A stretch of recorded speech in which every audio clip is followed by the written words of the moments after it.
உரையாற்றுவார்.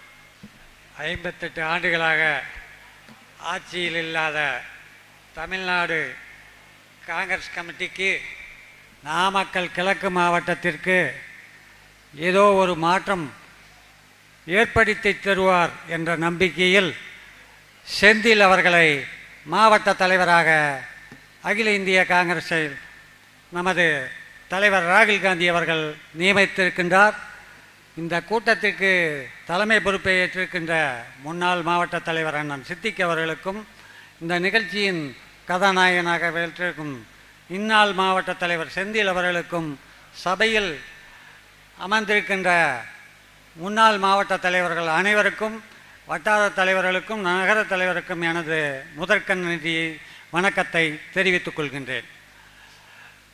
நமது கட்சி தமிழ்நாட்டில் மட்டும் ஆட்சியில் இல்லை, கர்நாடகத்தில் ஆட்சியில் மாறி மாறி வருது அப்படின்னு நமது முன்னாள் மாவட்ட தலைவர் அண்ணன் பிஎஸ்டி செல்வராஜ் அவர்கள் ராகுல் காந்தி சொன்னார் என்று சொன்னார்.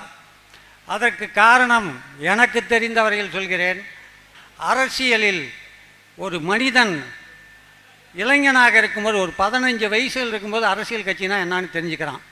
அப்படி பார்க்கின்ற பொழுது 15 வயசு ஒரு சிறுவன் தமிழகத்தில் அரசியலை பற்றி தெரிஞ்சான், காங்கிரஸ்னு ஒரு கட்சி இருந்துச்சு அப்படின்னா இன்றைக்கி அவனுக்கு 73 வயசு ஆகியிருக்கும். 58 வருஷமாக நான் ஆட்சி இல்லை.